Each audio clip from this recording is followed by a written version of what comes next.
Joining us now for the interview tonight is Stacey Abrams, the founder of Fair Fight, which works to fight voter suppression, and Fair Count, which is working right now to ensure an accurate count in the census. Ms. Abrams, it's a real pleasure to have you back on the show. Thank you so much for making time for us tonight. Absolutely. Thank you. Let me just ask you, as I'm sort of painting that portrait about what's going on in Georgia, if you think that's the way we ought to be thinking about it, if that comports with the way that you're thinking about it this year, and about what's important and what's in reach for Georgia Democrats this year. Georgia is absolutely a swing state. We have the highest percentage of African-American voters of any battleground state at 33%. And we saw that level of turnout in the primaries. We had a record primary turnout of more than 1.2 million voters, including exceeding Republican turnout by 250,000 votes. But let's take a step back. In 2018, my election netted 1.9 million votes, the largest number of Democrats to vote in the state's history. And despite only losing by 1.4%, since that time, 750,000 Georgians who were not eligible to vote for me in 2018 have now registered to vote in our state. 49% of them are people of color, and 45% are under the age of 30.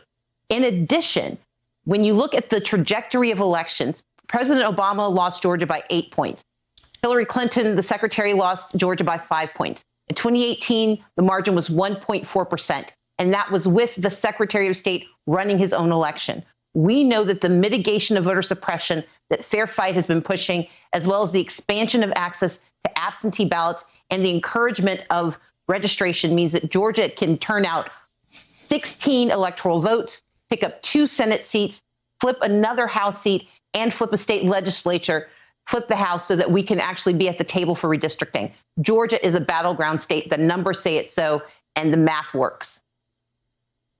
When you talk about efforts to mitigate voter suppression efforts in Georgia, what do you make about the current status of the controversy in Georgia over sending out absentee ballot applications? We saw that was very successful in the primary earlier this year. We then saw Republicans in the legislature try to pass legislation that would block the Secretary of State from being able to mail out proactively absentee ballot applications. That legislation did not get signed into law, but the Secretary of State, the Republican Secretary of State, appears to have received that message, and now he's decided on his own that he's not going to send out those ballot applications. What do you make about the implications of that, and is this part of the fight settled?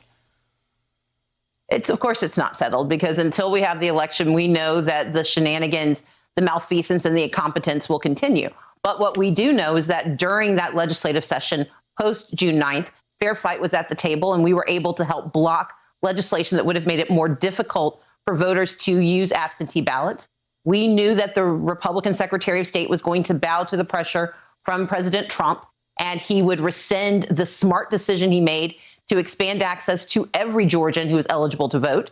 And so we are working right now to make certain that those ballots, those applications, get to the voters who need to have it. It's wonderful when the state actually serves its people, but we've lived here long enough to know that we can't count on that from Raffensperger. But what we also know is that we saw an incredible amount of participation from communities that normally don't use absentee ballots.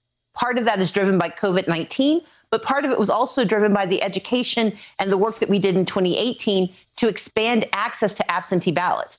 We know that absentee ballots will be one of the ways Democrats can show up in this election. But let's remember, voting by mail is as much about safety as it is about winning an election. And we don't want, in the state of Georgia, where we have a governor who is doing his level best to ensure the spread of infection in a state where we already have 156,000 people who have this disease in the first wave. We know that absentee ballots can be one of the few ways we can protect our people so they can participate in the democracy without risking their lives.